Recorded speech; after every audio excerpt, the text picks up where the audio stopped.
La semaine dernière, nous avons parlé de l'intérêt pour l'enfant, les parents, d'échanger ensemble sur la reprise et de partager les choix réalisés. Aujourd'hui, nous vous proposons d'aborder en famille des émotions ressenties par chacun. Bonjour Tanguy, mais pourquoi donc parler des émotions dans ce contexte de déconfinement et de retour à l'école ? Je vois trois raisons. La première raison, c'est la crise sanitaire. Comme les autres crises de nature différente, celle liée au Covid-19 provoque, entre autres choses, de la tension et donc des états émotionnels forts. Ils sont d'autant plus importants qu'ils sont créés dans un contexte inédit qui interroge un fait social fondamental, le rapport à l'autre. Sous quelles conditions s'approcher, se parler ? Comment se protéger de l'autre et le protéger de nous ? Comment travailler ensemble ? C'est un bouleversement. Les émotions sont évidemment et fortement impactées. La peur et tous ses degrés, la méfiance, l'impatience, mais aussi le besoin d'échanger, la joie, la générosité, l'empathie. Tous les sentiments peuvent être ressentis intensément et de façon variable. La deuxième raison, c'est le déconfinement. Les écoles rouvrent peu à peu leurs portes. Là où tout le monde était logé à la même enseigne, nous voici à présent dans un fonctionnement duel. D'un côté, les familles dans lesquelles les enfants retournent à l'école. De l'autre, les familles dans lesquelles ils restent à la maison. Cette comparaison possible va générer, elle aussi, selon les ressentis de chacun, de la satisfaction, de la joie, du dépit, de la frustration. Et puis la troisième raison, ce sont les apprentissages. Le bien-être est un facteur d'investissement et de réussite dans les apprentissages scolaires. Plus les émotions vécues dans le lieu scolaire sont positives, plus l'élève se sent confiant, mieux il réussit. La situation de crise, de déconfinement et de possible retour à l'école pose donc la question de ces émotions. Quelles peuvent-elles être ? Comment les prendre en compte, les exprimer et les contenir aussi. Quel type d'émotions peuvent avoir les parents et les enfants qui reprennent ? Pour les enfants qui retrouvent l'école, la rentrée n'est pas une simple reprise de ce qui existait auparavant. Le lieu scolaire est modifié, habité par un nouveau risque, peuplé de nouveaux protocoles, de nouvelles règles et de nouveaux interdits. Ces retrouvailles avec l'école génèrent de la crainte pour les enfants, pour les parents et les enseignants. Bon nombre de jeux et d'interactions qui faisaient la richesse des journées et favorisaient les démarches d'apprentissage ne sont plus possibles. La découverte de ce nouvel univers scolaire peut créer de la déception et de la frustration. Il faut donc s'assurer que les enfants s'y adaptent et qu'ils s'y sentent suffisamment bien pour pouvoir s'investir dans les activités proposées. L'attention des adultes présents dans l'établissement scolaire et des parents après le temps scolaire est importante. La perspective du retour en classe crée aussi de l'impatience et de la joie. L'enfant va sortir enfin de l'appartement ou de la maison, retrouver les camarades, la maîtresse ou le maître et tout un univers familier. C'est un soulagement pour tout le monde. Cela permet aux membres de la famille de retrouver des espaces et des temps différents. Par rapport au travail scolaire, l'enfant retrouve un cadre favorable à son développement et à la réalisation des apprentissages.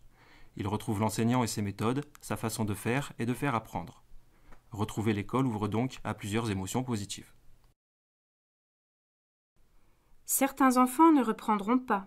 Quelles seront alors les émotions rencontrées ? Pour les familles dont les enfants ne reprennent pas le chemin de l'école, le quotidien reste en bonne partie le même.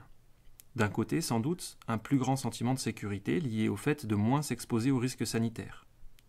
De l'autre, la solitude plus grande, la lassitude et l'inquiétude liées à la réalisation des apprentissages et au bon développement de l'enfant. Pour ces familles, trois grandes postures favorisent cette longue cohabitation familiale contrainte et la poursuite des activités scolaires. D'abord, relativiser la situation. La reprise très partielle de l'accueil des élèves, la garantie d'une équité de suivi présentiel et de suivi distancié, la prise en compte des semaines de continuité pédagogique pour la prochaine année scolaire permettent de relativiser le déficit des apprentissages. L'essentiel actuellement est de s'organiser, de faire au mieux ce qui est possible et de garantir ainsi cette continuité pédagogique. Ensuite, organiser un cadre de travail. Pour éviter que le travail scolaire ne devienne source de conflits, qu'il s'épuise ou qu'il envahisse tout, il est utile de délimiter un cadre aux activités scolaires.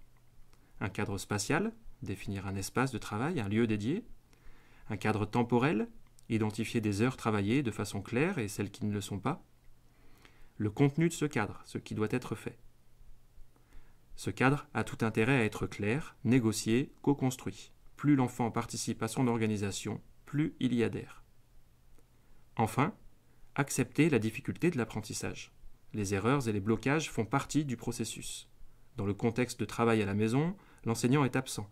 ses méthodes et ses retours manquent, cela complique la réussite. Il est utile de communiquer avec lui, de signaler les difficultés rencontrées et les réussites.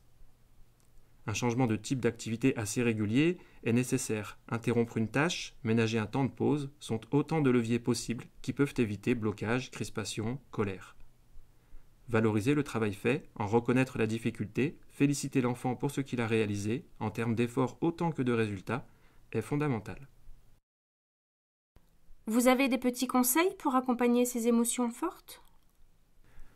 On peut évoquer 3 accompagnements possibles. D'abord, parler de ce qui se passe, de l'événement. Qu'elles soient positives ou négatives, il nous faut prendre en compte les émotions, les écouter, parfois même aller les chercher. Dans cette démarche, continuer à interroger l'actualité, à la fois celle des informations mais aussi celle de l'enfant, semble important.